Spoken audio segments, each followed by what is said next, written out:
Puis là, grandis-le, puis il va juste dans le bas. Non, il n'est pas sur mute.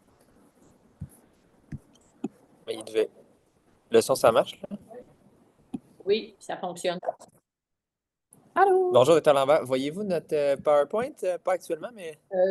Oui, je le vois. Là, il n'est pas mis en écran Non. différemment, mais oui, je le vois très bien. Là, je l'ai mis, mais là, on. Là, il est-tu plein écran? Oui, oui, c'est bien là. Fait que là, vous ne nous voyez pas en plus, c'est ça ce que je comprends? Non, c'est ça. Vous autres, il aurait fallu que vous mettiez, c'est peut-être votre caméra qui est fermée, là. Puis moi, ben, je ne me mettrai pas la face, là, ça ne change rien. J'ai ma petite couette, puis c'est ça. La formation au centre des congrès? Oui, ben finalement, je suis restée à la maison parce que je trouvais ça trop compliqué. Fait que je suis. Je vais vous mettre ma face pareille, voilà. Alors, oui, c'est ça, je suis restée à la maison. Je me suis dit que ce serait plus facile. Mais congrès extraordinaire, je peux vous dire. Ouais, bon. Oui, Super. c'est ben, un peu comme choisir avec soin, là, mais oui, c'est très bon. Ouais, c'est bon. Je pense que le médecin du Québec, ce mois-ci aussi, c'est là-dessus, le choisir avec soin. Là, fait que... Pratique avisée qui appelle, là. Ouais. Ouais. Fait que là, ce que je vais faire, je vais m'enlever de vidéo maintenant que vous voyez que je suis là. Tu n'es pas trop malade, Frédéric? Non, ça va, ça va. Oui, je suis en forme. Je n'irai pas courir un marathon, mettons, mais ça va. Eh bien, est-ce qu'il y a d'autres personnes là, qui sont là, d'autres patrons qui sont. La salle est pleine. Ah, OK. Bon, ben, regarde, vous commencez quand vous êtes prêts. Non, il n'y a personne encore. On peut attendre quelques minutes. On peut attendre quelques minutes, puis on commencera après. C'est bon. Excusez ça. N'attendais-tu Ariane ou non? Oui, Ariane doit s'en venir. Elle est partie chercher à manger, je pense. Ça te donne le temps de finir ton lunch. Oui.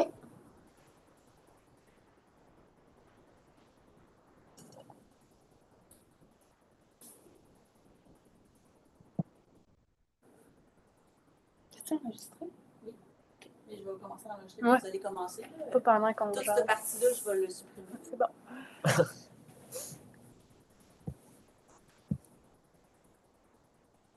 À ce moment, je pense qu'on est sur le frame, mais c'est ça, on ne peut pas voir vraiment notre positionnement. Je pense que si on reste comme ça, ils vont nous voir. Non, ouais. C'est correct, ouais. C'est bon, ça. Fait que si on va comme ça va être pas pire.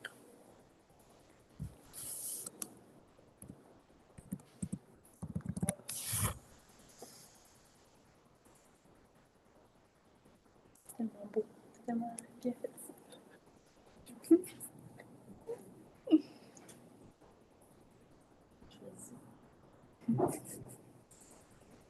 C'est comme ceux qui se font tatouer des fois, là, tu sais, là, ils se font tatouer des bandes de CG, puis ça a zéro rapport, là, tu sais, Ouais. ils sont même pas sinusales, ils sont pas... Ouais, c'est ça, hein, c'est ça. On le voit des fois. Ah. Sur des chandails aussi, là, tu sais. On le reconnaît pareil. Ouais, ouais. Ils sont comme je suis en vie. Ben, je suis pas sûre, mais... Allô? Vous allez avoir un spectateur. Ah, Ouais, yeah, c'est parfait, ça. merci. Il y a Ariane qui s'en vient, je pense, super. Là. On se donne comme pas plus que 2 minutes, par exemple, pour. On Ouais. respecte Ouais, pas mal bon. toujours ça. Là. Les gens le savent que c'est à 12h30, alors. Ok. On peut aller attendre Ariane. Ça fait longtemps qu'elle est partie chercher à dîner ou? Non, non. Ben, on peut commencer, puis elle nous rejoindra, il n'y a pas de problème. OK. Ouais, c'est bon. On y va comme ça. J'ai entendu que Germain était là. Oui. Oui. Je viens d'arriver, Diane. Parfait. Bonjour, Germain. Bye-bye, Diane. Bon, bon. Oui. Vas-y. Bon. Donc, bonjour à tout le monde. Aujourd'hui, en fait, on vous présente un peu notre sujet là, qui était les syncopes à l'effort là, chez les jeunes athlètes avec un petit zoom là, sur les causes plus cardiaques. C'est un sujet là, qui fait souvent parler quand c'est quelque chose qui se présente parce que c'est des événements, surtout les arrêts cardio-respiratoires soudains là, qui sont dramatiques et souvent inattendus. Là, donc, c'est quand même souvent entendu. Là. Donc, nos 4 objectifs, on a essayé de les scinder, là. En fait, c'était un peu de voir ce serait quoi là, les signes, les symptômes, le précurseur d'une syncope chez le jeune athlète. Par la suite, d'essayer de voir un peu le diagnostic différentiel des syncopes dans ce contexte-là. Puis, par la suite, les 2 points suivants sont un petit peu plus courts, là, à savoir comment réagir à une syncope là, lorsque ça survient sur le terrain. Puis, finalement, là, une petite portion sur le dépistage qu'on va aborder. Le plan de présentation se résume pas mal à ça, là. Donc, une petite mise en contexte. On parle justement de l'évaluation du patient symptomatique avec le diagnostic différentiel. Par la suite, on voit rapidement là, le genre de restriction là, qui doit être fait au niveau des activités physiques. Puis, comme je disais, là, les 2 derniers points, là, la prise en charge immédiate, puis quelle est la place du dépistage. Donc, quelques gros chiffres juste pour mettre un peu en contexte là, le sujet. Donc, si on parle de la prévalence, en fait, de mort subite chez les jeunes athlètes, là, c'est estimé à peu près à 1 à 3 pour 100 000 par année. Par ailleurs, c'est jusqu'à 10 hommes pour une femme là, dans cette prévalence-là. Puis aussi plus d'athlètes de descendance là, africaine et des Caraïbes que de descendance plus européenne. Puis un autre chiffre là, intéressant, là, donc entre 1980 et 2008 aux États-Unis, par contre, donc il y a eu 1866 là, morts soudaines chez les jeunes athlètes. Là, c'est quand même un bon chiffre. Là. On voulait commencer avec des petites définitions pour qu'on se situe bien là, pour la suite de la présentation. Fait que, dans le fond, l'effondrement, là, collapse, là, si on traduit mot pour mot, là, c'est la défaillance d'un système. Ça peut être cardiovasculaire, pulmonaire, nerveux, musculo-squelettique. Puis dans l'environnement sportif, en fait, c'est l'incapacité de l'athlète à continuer de participer ou de se retirer par ses propres moyens du parcours de course ou du terrain en raison d'une telle défaillance. Fait qu'on ne parle pas nécessairement d'une altération de l'état de conscience. Puis sinon, j'ai aussi mis là, la définition d'une syncope là, par l'American Heart Association, là, qui est une perte de conscience abrupte, transitoire avec perte de tonus et récupération spontanée et rapide. Quand on dit jeunes athlètes, parce que nous, on a fait un zoom chez les jeunes athlètes, UpToDate faisait la différence entre en bas de 35 ans, puis les maladies sont plus associées là, à des causes congénitales, versus quand on parle un peu plus des athlètes en haut de 35 ans, les fameux maîtres, là, ben, le diagnostic différentiel change beaucoup. Puis il y a aussi la différence à faire entre les sports compétitifs élites, où est-ce que c'est des compétitions qui sont sur une base régulière. Les athlètes n'ont pas nécessairement le désir ou le jugement de limiter leur activité dans ce contexte-là. Puis sinon, ben, il y a les athlètes récréatifs. Puis on a remarqué qu'il y avait beaucoup plus d'événements chez les athlètes récréatifs. Fait que, c'est pas parce que c'est pas des athlètes d'élite qu'il faut pas avoir une forte suspicion des fois là, quand on a certains symptômes qui se présentent. Fait que c'est l'objectif récréatif. Donc c'est plus les gens qui sont là pour le bien-être. Il y a un temps qui est codé au marathon du Québec au continent.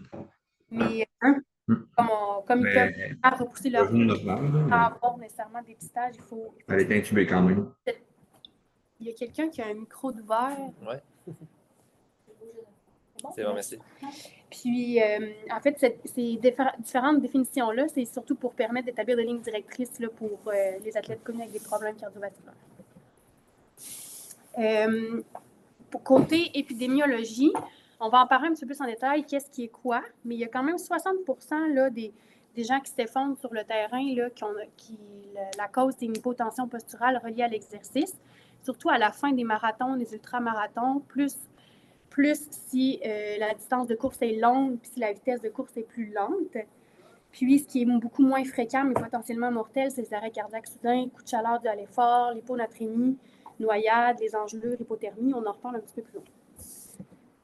Puis, c'était pour les sports d'endurance, puis les sports de terrain, ben, on le met en 2 catégories. Fait que ceux qui sont dus à l'effort, puis ceux qui sont secondaires à un trauma direct. On ne parlera pas des traumas directs ici, parce que tout le monde sait qu'il faut appliquer le protocole d'ATLS. Puis nous, dans le fond, on voulait faire un zoom un peu sur les effondrements dus à l'effort. Puis quelques chiffres là, qui permettent de montrer que il y a quand même eu 112 effondrements en 2016, là, selon un article là, chez les athlètes secondaires, collégiales, secondaires et universitaires là, américains. Puis là-dessus, il y en a quand même eu 47,5% qui étaient mortels. Puis on voit que c'est plus souvent chez les joueurs de football. Puis chez les événements qui sont survenus, il y a quand même, pendant l'entraînement, ça représente 65% des causes. Puis il y a quand même 60% de ce 65%-là qui est de cause cardiaque. Donc, si on passe là, à notre deuxième point, qui est l'évaluation là, du patient symptomatique, puis le patient qui vient nous voir, qui a des symptômes qui peuvent s'apparenter avec des difficultés au niveau de l'effort, surtout pour la syncope en soi, là. Donc, qu'est-ce qu'on doit rechercher plus particulièrement là, à l'anamnèse? Faire un bon tour antécédents médicaux. Tout ça, en fait, c'est des exemples de choses à questionner, mais ce n'est pas nécessairement exhaustif non plus. Et tout ce qui est diabète, asthme, des cardiomyopathies hypertrophiques ou d'autres types de cardiopathie plus ischémiques.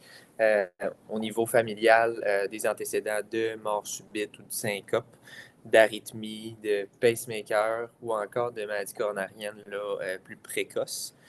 Dans les médicaments, encore là, plusieurs choses qui pourraient nous intéresser là, en lien avec le diabète, tout ce qui est les hypoglycémies à l'insuline, les antihypertenseurs, dans certains cas, anticonvulsivants.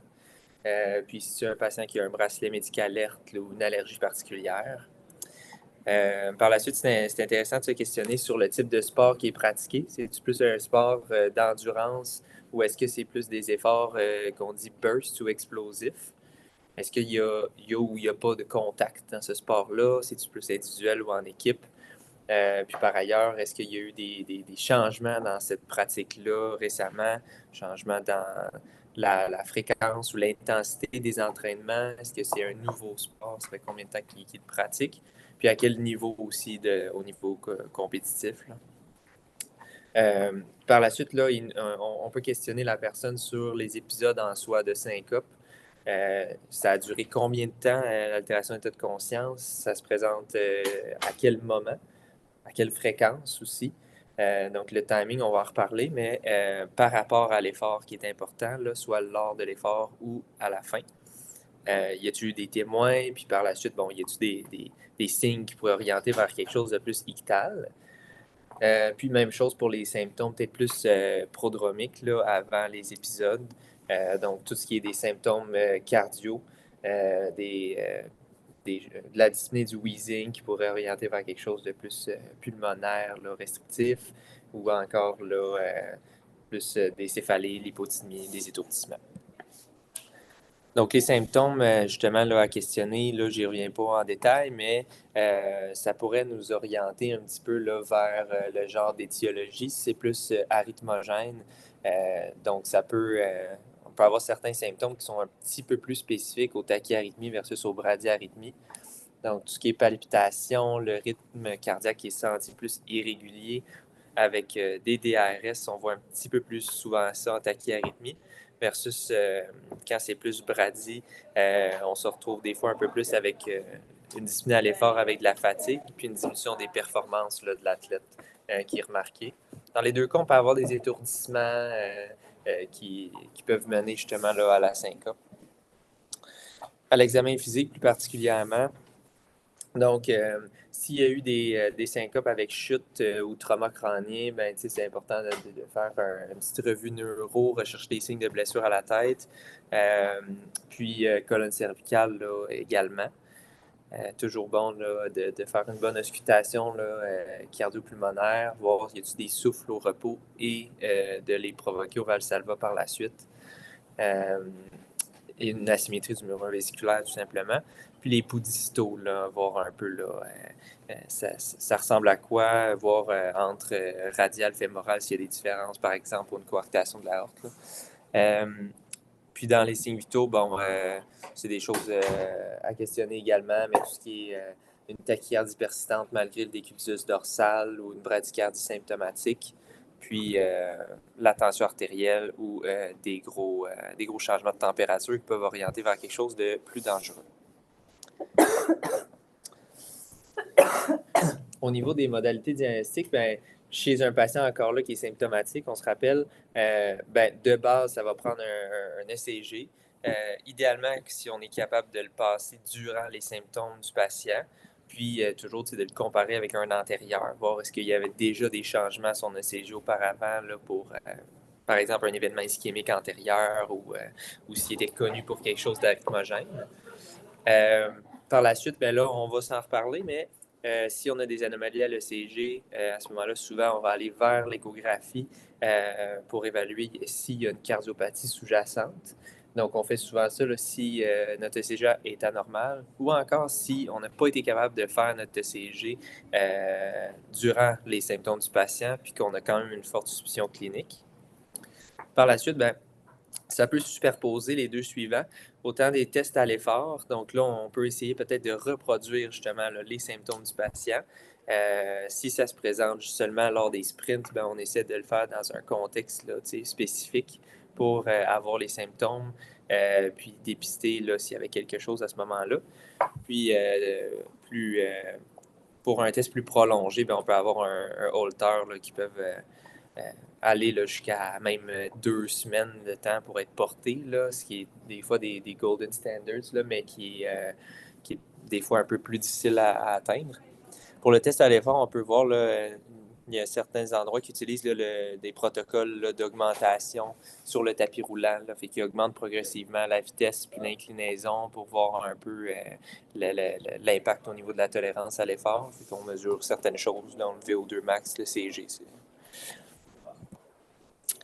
Par la suite, c'est bon de savoir que on peut avoir à l'ECG ce qu'on appelle des cœurs d'athlètes. Donc, Frédéric va en parler plus précisément par rapport à la physiopatho, mais en gros, avec des entraînements chroniques, il peut se passer un remodelage excentrique du ventricule gauche, ce qui peut amener des changements qui peuvent être normaux dans le contexte. On voit ça souvent chez les athlètes en endurance, un peu plus chez les hommes aussi. Donc, des exemples, ça peut être une bradycardie sinusale, comme on le sait, un petit bloc de branche droit incomplet, certains blocs AV, mais vraiment de faible degré, des signes d'HVG, mais seulement c'est juste au niveau critère du QRS, HVD également, un rythme jonctionnel ou encore une repolarisation précoce.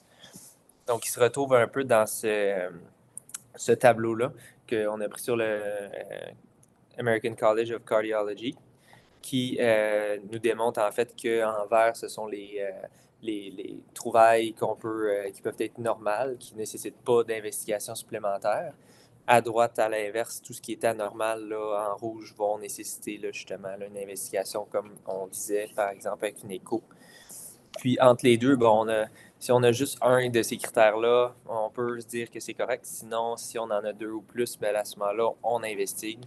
Fait que tout ce qui est bloc AV de plus haut degré, une préexcitation ventriculaire, un pattern de Brugada, inversion des ondes T ou segment ST, des ondes Q pathologiques, tout ça, ça peut être, on ne va pas toutes les mentionner, mais des choses qui vont nécessiter une investigation de plus. Donc, juste pour en faire une petite mise en bouche, si on veut, du diagnostic différentiel avant que Frédéric prenne le relais. Donc, pendant qu'on parle de CG, le genre de choses un peu plus spécifiques là, qui peuvent être intéressants. Donc, le pattern de Brugada qu'on voit un petit peu à droite là, avec l'onde qui est un peu encochée là, parfois entre V1 et V3. Un QT allongé aussi. Donc, souvent, on va avoir une investigation supplémentaire si on est à haut de 470 chez les hommes, 480 chez les femmes. Des critères de HVG ou de HVD, comme je l'ai mentionné, pour une cardiomyopathie hypertrophique. On parle également de la cardiomyopathie arythmogène du VD, qu'on va reparler tantôt. Mais encore là, ça se retrouve entre V1 à V3, là, l'onde epsilon qu'on voit à droite au milieu. Donc, une petite onde encochée là, entre le QRS et le T. Dans un contexte où il y a des histoires familiales là, de mort subite ou de syncope. Puis, pour le Wolff-Parkinson-White, avec les ondes delta là, qui signent la préexcitation ventriculaire. Fait que maintenant, on va rentrer dans le vif du sujet. On continue, en fait, avec le diagnostic différentiel, puis on va catégoriser les différentes causes de syncope. C'est ça, comme Samuel disait, c'est le fun un peu de comprendre, tu sais, pourquoi certaines choses peuvent arriver. Fait que dans le fond, quand on fait de l'exercice, puis dans la définition du American Heart Association, il disait minimum 4 heures par semaine. Fait en tout cas, c'est à débattre si c'est vraiment des athlètes ou pas, là, mais il peut quand même, à partir de ce moment-là, avoir un changement au niveau de la physiologie cardiaque. Fait que, on sait que lorsqu'il y a un exercice, il y a une augmentation du débit cardiaque, puis il y a une augmentation du volume de sang qui arrive au ventricule gauche et au ventricule droit. Puis quand on a une exposition répétée à ce genre d'exercice-là, bien, il y a un remodelage hypertrophique, c'est ça, excentrique du ventricule gauche qui se fait. Puis il peut y avoir aussi une augmentation de la paroi du ventricule gauche et donc une augmentation du débit cardiaque, ce qui explique un peu la diminution de la fréquence cardiaque au repos là, chez les athlètes. Il y a aussi une diminution de la résistance vasculaire périphérique parce que, dans le fond, on veut que le sang se rende aux extrémités pour avoir assez d'énergie, d'oxygène au niveau des muscles. Puis, cette diminution de résistance, ouais, je vais en reparler plus tard, mais il y a aussi une augmentation du retour veineux à l'activité parce que, justement, nos muscles vont venir pomper le sang. Puis ça augmente le volume de sang qui arrive au cœur aussi. Puis, il va y avoir une diminution du retour veineux au repos parce que justement, vu qu'il y a une diminution de la résistance vasculaire périphérique, ben, puis quand on arrête de faire fonctionner la pompe des muscles, ben, il y a un petit peu plus de pooling qui se fait au niveau des membres inférieurs. Fait qu'il y a un peu de diminution du retour veineux au repos. Puis au niveau électrique, ben, il y a une augmentation du tonus vagal. Là. J'ai mis une belle petite image ici, puis ça permet aussi justement d'augmenter le volume de sang aux artères coronaires. Fait que, sachant ça, on va pouvoir un peu plus s'expliquer là, le diagnostic différentiel. Fait que c'est important de parler des causes bénignes parce que c'est sûr que ça nous marque quand il y a un arrêt cardiaque, mais les causes bénignes puis les potentiels posturales reliées à l'exercice, c'est 60% que je parlais tantôt. C'est quand même majoritairement ça qu'on voit chez les athlètes d'endurance. Fait que c'est quelqu'un, dans le fond, qui fait un collapse après un effort chez un athlète qui est conscient, qui est incapable, par contre, de se tenir debout puis de marcher sans aide en raison d'étourdissement, d'évanouissement ou de vertige. Ça, clairement, c'est qu'on a éliminé toutes les autres causes dangereuses, mais c'est quand même la pathologie la plus courante chez les athlètes d'endurance, puis c'est une conséquence des adaptations spécifiques que je viens juste de vous parler. Avec le pooling, dans le fond, le sang reste plus au niveau des jambes, ça revient moins bien. Fait qu'on va parler de qu'est-ce qu'on peut faire pour diminuer les risques de ça un petit peu plus tard. Puis sinon, ben, il y a aussi, moi, je n'étais pas du tout au courant de ça, mais qu'il y a la drépanocytose, là, il peut y avoir des causes bénignes reliées à ça. On n'ira pas nécessairement en détail de ce côté-là, mais des fois, c'est associé à des syndromes compartimentaux, des chaleurs excessives, mauvaise hydratation, mauvaise acclimatation à l'exercice. Puis des fois, c'est comorbide, puis c'est un peu la même présentation qu'un coup de chaleur à l'effort. Fait que juste à garder en tête.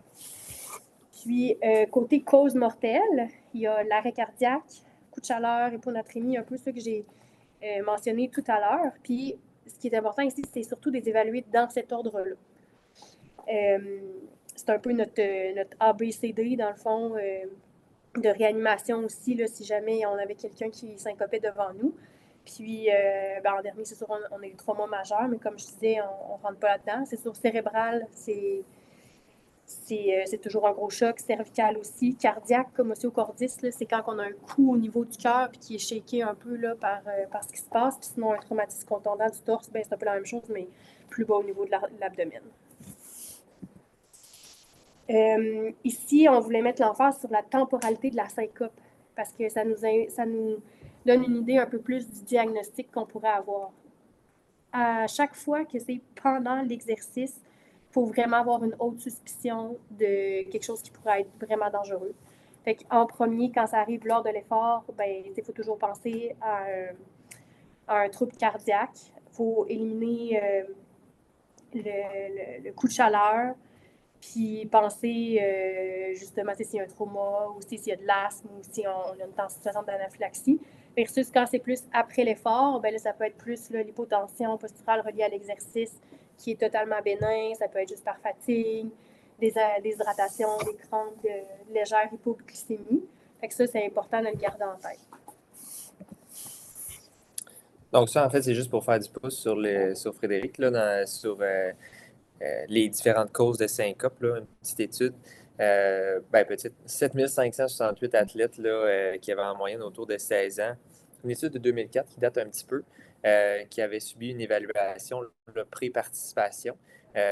474 de ces athlètes-là ont rapporté là, une syncope là, dans les 5 ans précédents.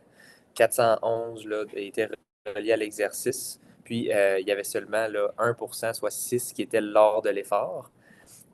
Puis, parmi ceux qui étaient à l'effort, on a retrouvé une cardiomyopathie hypertrophique, une TV là, sur une chambre de chasse du ventricule droit, puis 4 syncopes neurocardiogéniques.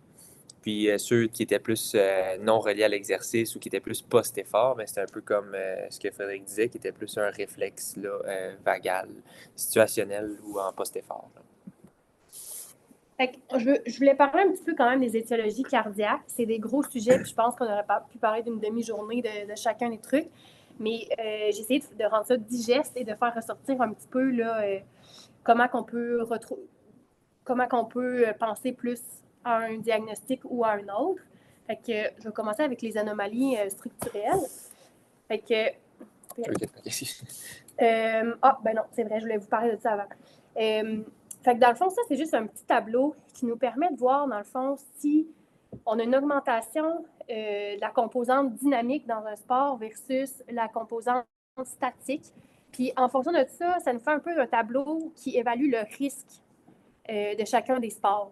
Fait que, tu sais, en bas, complètement à gauche, ben, ça va être un risque plutôt faible de troubles cardiaques. Après ça, si on est complètement à l'opposé, ben, il y a une plus grande demande. Il y a un plus gros burst aussi, là, comme Samuel disait. Fait que, je ne ferai pas le tour, mais c'est bon d'avoir ça des fois dans sa poche arrière et de se dire, OK, je me situe où par rapport à ça, puis c'est quoi les risques par rapport au sport que j'ai aussi. Puis, tu sais, comment ça se manifeste, là, les troubles cardiaques? Ben, on l'a déjà dit un peu, ça se présente en forme de syncope, palpitation. Des fois, on n'a absolument rien non plus de précurseur, mais c'est souvent de la TV, avec la tachycardie ventriculaire ou de la fibrillation ventriculaire. Puis c'est plus rare chez les jeunes, puis c'est plus rarement là, des bradyarrhythmies ou des asystolies là, comme mode de première présentation. Puis en bas de 35 ans, dans l'ordre, ce qui est, je veux dire, plus populaire, là, c'est la cardiomyopathie hypertrophique. Ensuite, il y a des anomalies des artères coronaires, les cardiomyopathies arythmogènes du ventricule droit, la myocardite, puis la sclérose coronarienne. Puis sinon, il parle aussi des fois de la maladie électrique primaire, là, qui est comme une arythmie soudaine sans aucune anomalie structurelle sous-jacente. Pour commencer avec la cardiomyopathie hypertrophique, c'est prévalent 1 sur 500. 1 sur 500, c'est surtout chez les ados.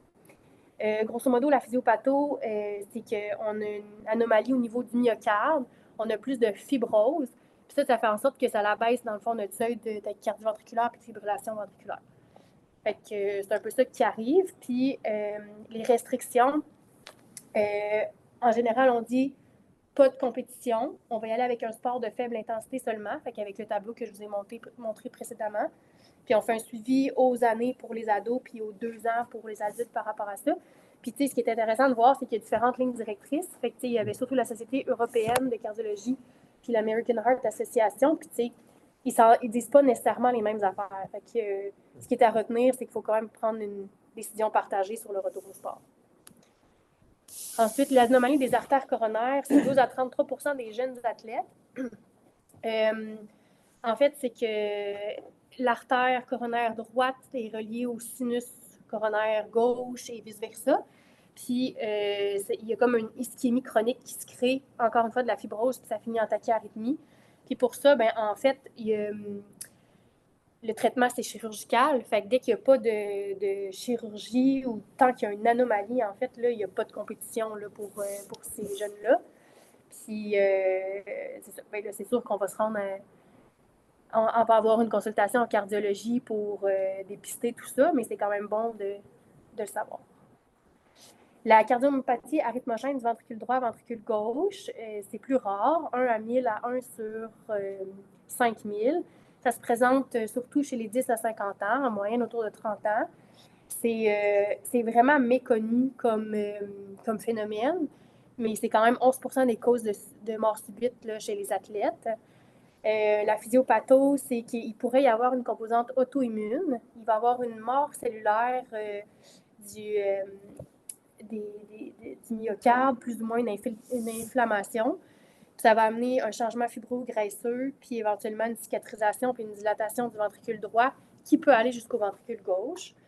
C'est souvent génétique. Puis quand ça arrive, ben, en fait, c'est aucun sport de compétition ou sport de haute intensité. Puis il faut éviter, en fait, toute activité qui, s'il y avait syncope, ça pourrait être mortel, dans le fond. Si c'est une personne qui aime nager, ben, on va essayer de l'éviter parce que s'il y a une syncope dans l'eau, ben, il pourrait y avoir une noyade. Le syndrome de Marfan, 1 à 3 000 à 1 sur 5 000 aussi, assez bien connu quand même, là, autosomal dominant, trouble héréditaire du disque conjonctif le plus courant. Ça touche plusieurs systèmes, comme les petits bonhommes nous le montrent ici dans le bas. Puis, les restrictions, c'est le sport compétitif de faible à modéré, c'est correct si on n'a pas d'antécédent familial, de mort subite, de dissection, de souffle mitral. Puis, il faut éviter les sports de contact. Puis pour la myocardite, qu'on a entendu un petit peu plus souvent là, dernièrement, justement à cause de la COVID, quand même une prévalence de 6 à 7 d'inflammation du myocarde, c'est pas une surprise. La présentation est très variable. Des fois, ça peut se présenter en tachycardie sinusale, des fois d'emblée en tachycardie ventriculaire, en bradie, des fois c'est déjà en choc cardiogénique, même ça peut aller jusqu'à l'insuffisance cardiaque. Mais il y a certaines personnes qui vont juste dire « je suis fatiguée quand je m'entraîne ». C'est sûr qu'on fait un retrait de tout sport compétitif et récréatif pendant la période symptomatique, puis il y a une convalescence de 3 à 6 mois là, pour laisser le cœur récupérer avant de retourner au jeu. Puis les critères de retour au jeu, ben, il faut que le bilan paraclinique redevienne normal. Et puis, on fait quand même un suivi là, 1 fois par an post-diagnostic, incluant des imageries. J'arrête là 2 secondes. M'entendez-vous? Juste à cause de la statistique que vous avez donnée tantôt, là, comme l'anomalie des artères coronaires, 12 à 33 des jeunes athlètes, 12 à 33 c'est pourcent de quoi? De ces jeunes athlètes qui ont une mort subite? Je suis juste pas claire, votre statistique. Oui, c'est ça. Oui. Oui. C'est ça, c'est des gens qui ont eu des arrêts cardiaques subis. OK, puis 12 à 33 des gens avaient une atteinte, une anomalie des artères coronaires. Oui. Je pourrais revérifier puis aller le chercher et mettre ça plus clair, là, mais... Vraiment pas 12 à 33 de la population. Non, c'est ça, là, on est vraiment, là, non, c'est ça, on est vraiment dans les causes, dans le fond, d'arrêt subi cardiaque, là. Puis des causes structurelles, là. Fait que, on est dans l'entonnoir, là. Puis pour les cardiopathies congénitales, ben ça, c'est très, très rare. Puis c'est dès la naissance. Puis les restrictions sont assez strictes là, selon la présentation là, de la pathologie. Je ne rentrerai pas plus en détail dans les syndromes d'arythmie héréditaire, là, qui est comme notre autre catégorie, là, mais encore une fois, l'American Heart Association et les directives européennes, ils disent un peu des choses différentes. Tu voulais suivre? Oui. Oui. Fait que dans le fond, un résumé en fait des restrictions qu'on peut penser pour englober un peu tout ça, puis que ce ne soit pas spécifique à chacun. Ce serait surtout d'éviter là, justement les efforts en type burst, là, comme on disait plus tôt, des grosses accélérations, décélérations rapides, sprint, basket, tennis, soccer, c'est des exemples. Avoir des activités où on va être plus stable, entre guillemets, là, fait que tout ce qui est jogging, vélo, natation, mais dans un certain range de tolérance là, acceptable. Éviter là, d'être dans des conditions là, difficiles, là, comme des Ironman dans les zones volcaniques. On va essayer d'éviter ça. Puis on augmente ensuite très progressivement nos charges, un peu de façon intuitive. Ça, on en a parlé. Puis c'est sûr, comme Frédéric l'a dit, là, c'est d'avoir une méthode centrée sur le patient, puis de faire un peu un plan de match là, qui convient un peu à tout le monde. Là. Encore là, si on ne rentre pas trop là-dedans, mais il y a juste à savoir que, par exemple, sur UpToDate, où on peut le laisser disponible là, dans le PowerPoint, mais un genre de restriction de façon très résumée sur le genre d'atteinte qu'on voit, par exemple, à l'ECG. Le plus souvent, en fait, si on voit ces atteintes-là, on se rend en investigation supplémentaire avec le cardiologue. Il faut que par la suite, c'est un petit peu plus poussé, là, mais voilà. Pour ce qui est de la prise en charge immédiate, un petit point un peu plus court de ce côté-là. Un gros tableau encore là, qui n'est pas lisible, là, mais c'est voulu. Il est disponible sur UpToDate encore là, mais en gros, c'est vraiment d'essayer de spotter une machine là, de DEA. On embarque dans nos protocoles de l'ACLS ou encore de l'ATLS, c'est un trauma. Puis on prévoit un transfert dans un centre hospitalier. Donc, si on scinde les étapes, fait lorsqu'on voit justement un athlète qui s'est effondré, une première éval rapide, on fait notre ABCDE, comme on l'a dit, surtout pour respiration, ce qui fait qu'on rentre à ce moment-là plus dans notre ACLS.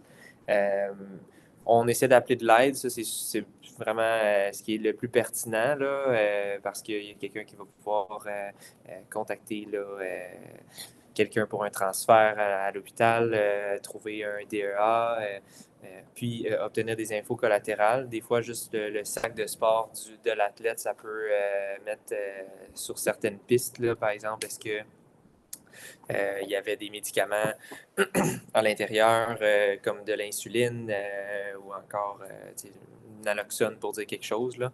Est-ce que le patient avait un bracelet médic-alerte? Est-ce qu'il y avait un proche à côté de lui qui peut nous donner des infos collatérales sur ses antécédents, les médicaments qu'il prend? Il a-tu consommé quelque chose auparavant? Quel type d'entraînement il était en train de faire à ce moment-là? Donc, ça peut être toutes des informations à savoir. Puis, comme je l'ai dit, ACLS avec le DEA, fait que c'est pour ça qu'on voit que c'est l'importance, en fait, d'avoir ces dispositifs-là, l'ensemble sportif, avec des emplacements qui sont évidents par un peu tout le monde qui ne sont pas nécessairement habitués de devoir gérer ça. Donc, la petite statistique, là, c'est que si on est capable de les appliquer en 5 minutes, ça augmente quand même significativement le taux de survie, ce qui est intéressant. Ensuite, là, si c'est disponible, c'est sûr que sur place, c'est plus difficile, mais de prendre les signes vitaux, notamment la glycémie, tout ça, comme on l'a mentionné, puis sinon, de prévoir le transfert. Donc, ça, c'était deux petites études, en fait, là, qui ont regardé là, des séquences vidéo de syncope qui avaient été, malheureusement, des décès. Une qui avait étudié le 6 décès de joueurs de football qui avait eu absolument aucun signe précurseur. 4 des 6, par contre, ils ont eu une genre de position instable avant la syncope, puis 2, c'était vraiment subi. Puis dans l'autre étude, ils en ont étudié 13, dont 11 au football. 10 des 13, là, c'était des cas là, vraiment cardiaques. Puis ils ont remarqué là, aux séquences vidéo qu'il y a eu une genre de posture de s'incliner, de s'agenouiller. Puis ensuite, il y a eu un autre effondrement lors des cubitus dorsales. Fait un genre de pattern. Donc, ce qui est à retenir, un peu comme on l'a dit, syncope sans trauma pendant l'effort, c'est une urgence cardiaque jusqu'à preuve du contraire. Donc, on pense à tout ce qu'on a mentionné tantôt. D'autres causes rapidement réversibles à penser aussi qui peuvent être justement là, traitées de façon spécifique là, pour tout ce qui est coup de chaleur dans un contexte qui va avec ça, température rectale là, en haut de 40, une pâleur faciale, on va dans une technique plus de cooling. Hyponatrémie, là, il faudrait le suspecter, là, ou quelqu'un qui a fait beaucoup de pauses pour s'hydrater, qui n'a pas vraiment eu des bons apports là, Péros. À ce moment-là, ce serait plus le soluté hypertonique. Ça va être plus intra-hospitalier, effectivement. Anaphylaxie, je ne rentre pas là-dedans, mais ça peut être une cause. Est-ce qu'il y a un épipène dans son sac de sport? C'est une autre possibilité. Hypoglycémie aussi. Ça serait du glucagon si disponible, sinon des sucres rapides, mais ça prend un patient qui est conscient.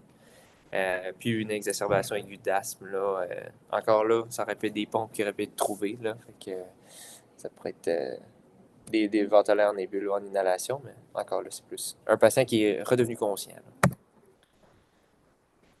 C'était juste un petit mot par rapport à l'hypotension posturale reliée à l'exercice que je parlais tantôt, là, qui est un diagnostic d'exclusion. Là. On s'entend que tout ce que Samuel vient de mentionner, il faut qu'on le traite d'abord et avant tout.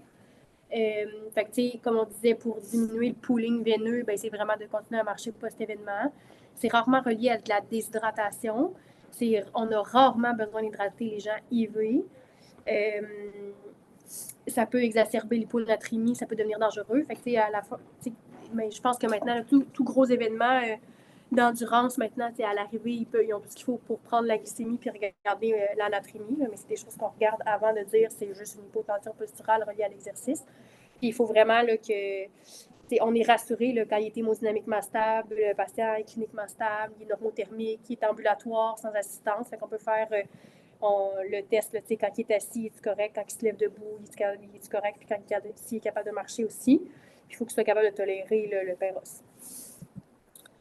Donc, un petit mot pour le dépistage. Donc, on voulait se poser la question, là, c'est quoi la place, en fait, d'un screening pré-saison là, chez les athlètes qui n'ont aucun symptôme?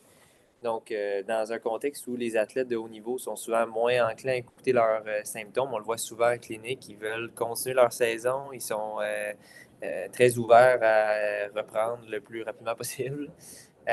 Puis souvent, dans des compétitions régulières, c'est souvent un objectif de se dépasser et de gagner. Fait que c'est sûr qu'on se pousse beaucoup.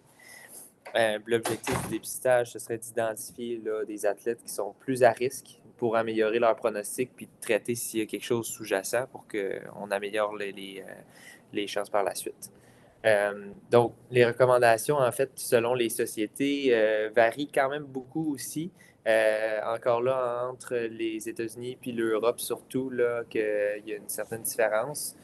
Pour ce qui est du American College of Sports Medicine ou l'Association des médecins omnipraticiens, donc, ils ne recommandent pas nécessairement screening pour les patients jeunes en bas de 35 ans s'il est actif, asymptomatique et qu'il n'y a pas de facteur de risque. Fait que ça reste, c'est bon de faire une petite anamnèse dans ce contexte-là pour voir s'il n'y a rien de tout ça.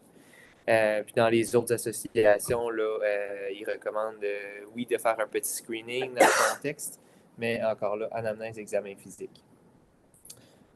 Bon, c'est ça. Fait que symptômes à l'effort, je ne rentre pas là-dedans, là, tout ce qui est les choses à questionner.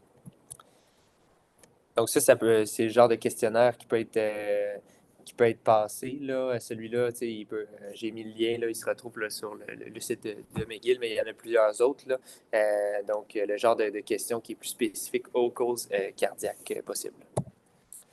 Donc là, après ça, est-ce qu'on va plus loin dans le dépistage? Est-ce qu'on ajoute un ECG?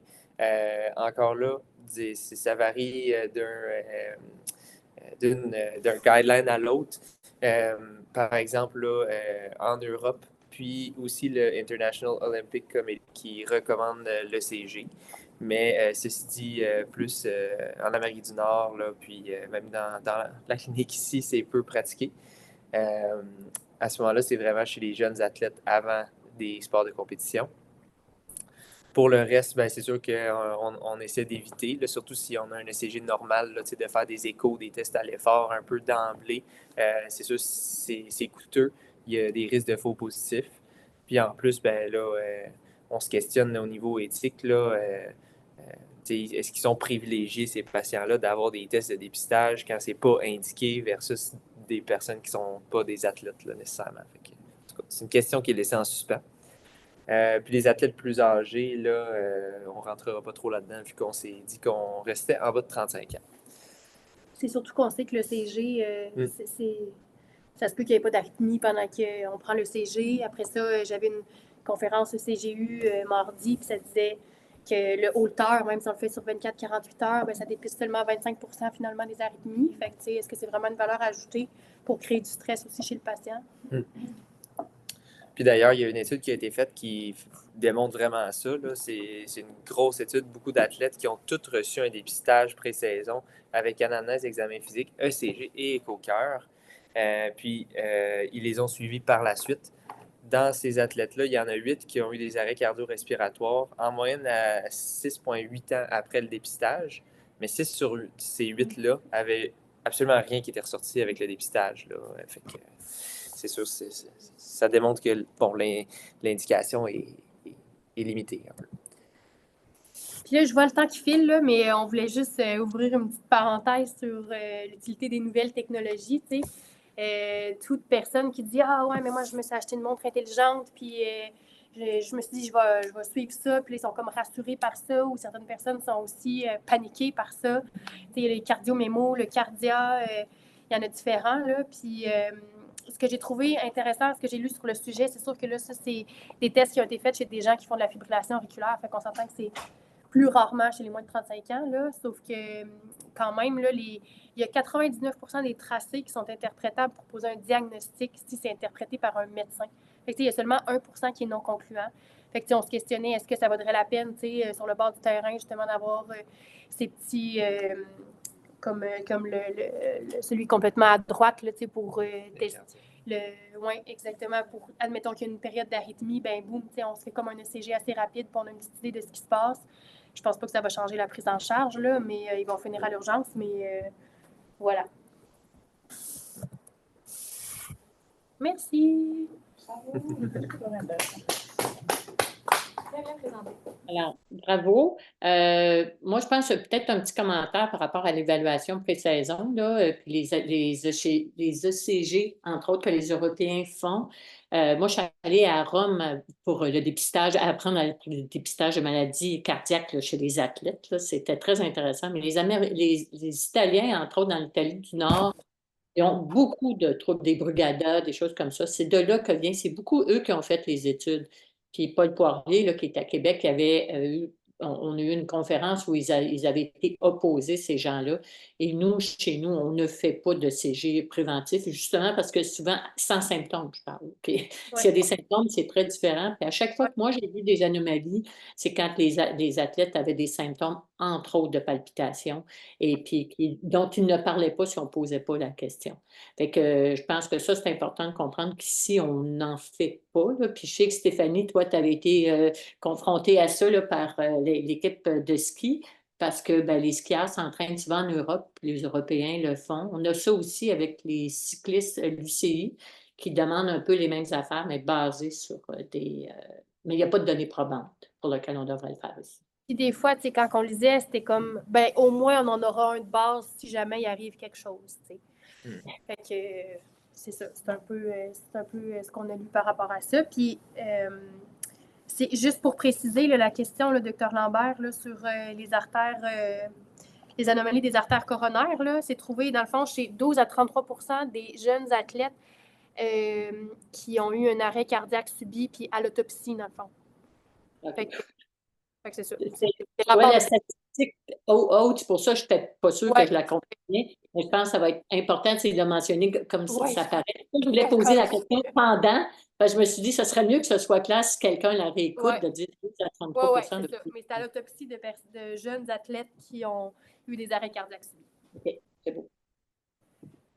M'entendez-vous, Diane? Tu m'entends-tu? C'est Maud. Oui. OK, j'étais loin de l'ordi. Mais ouais, non, super présentation. Il y a un cardiologue qui a présenté là-dessus au congrès de la QMSE l'année passée, dans le fond, là, de médecine sportive. Puis bref, tu sais, je revisais un peu sa présentation pendant que présentiez, puis c'est pas mal, ça revient pas mal à ce qu'il disait par rapport à l'ECG, justement, en pré, là, c'est exactement ça. Là, il parlait des études italiennes qui ont été faites, puis c'est sûr, eux autres, il y avait comme... C'est sûr que, tu sais, il en dépistait plus en testant tout le monde, là, évidemment. Il disait que je pense qu'avec l'examen physique, c'était comme 0,04% qui pouvaient permettre d'analyser, de reconnaître une anomalie versus 0,24% quand il fait rajouter un ECG. Fait que, tu sais, oui, il y a une certaine value, mais en effet, au Québec, puis au Canada, puis en Amérique du Nord, c'est pas quelque chose qu'on va faire d'emblée, en effet, pour tout ce que vous avez dit là, côté éthique, côté coût, côté le bénéfice que ça augmente. Puis l'autre point qui revenait là, souvent, c'est que dans le fond, c'est pas tant de faire des ECG à tout le monde qui va sauver des vies, mais d'avoir un DEA au bon endroit, au bon moment, avec une équipe qui sait il est où. C'est vraiment ça qui est comme reconnu pour être vraiment le plus aidant dans toute cette histoire-là. Là. Fait que c'est ça qui est important. Puis l'autre petit, le cardia, là, dans le fait que tu parlais. Moi, j'ai des cardiologues, des fois, quand je travaille à l'urgence, qui me disent, on va le voir d'ici là, quand c'est des jeunes, justement, là, palpitations un petit peu bizarres. Tu peux lui dire qu'il s'achète cette bébelle-là, puis si jamais ça l'arrive, qu'il se mette les deux doigts dessus. Fait qu'au moins, il va avoir de quoi à documenter pour quand il va voir le cardiologue. Non, c'est quand même il le recommandait. intéressant. Parce que c'est dur de reproduire les symptômes d'un athlète qui se pousse à fond, tu sais, sur un tapis roulant, alors que c'est pas ça qu'il fait au quotidien, là. Fait que, c'est ça, pour savoir justement, tu sais, en effet, ça change pas la conduite, comme tu dis, mais au moins, si tu es capable d'identifier quelque chose, ben, c'est aidant pour les autres. Yes. Puis il appelait ça, je trouvais ça bien drôle que le cardiologue il appelait ça des athlètes vétérans en haut de 35 ans. Ah ouais. Ouais, c'est ça, je sais pas trop Une certaine réalité. la là. traduction entre Ils appellent masters. les Je maîtres. sais pas si c'était plus senior ou. Ouais, C'est la catégorie maître là, dans certains sports. Fait qu'en tout cas. c'est correct. Est-ce qu'il y avait des questions? Tout était clair. Moi, il faut que je vous quitte. De toute façon, belle présentation, gang. Hey, merci Merci. beaucoup. Bye bye, Cam.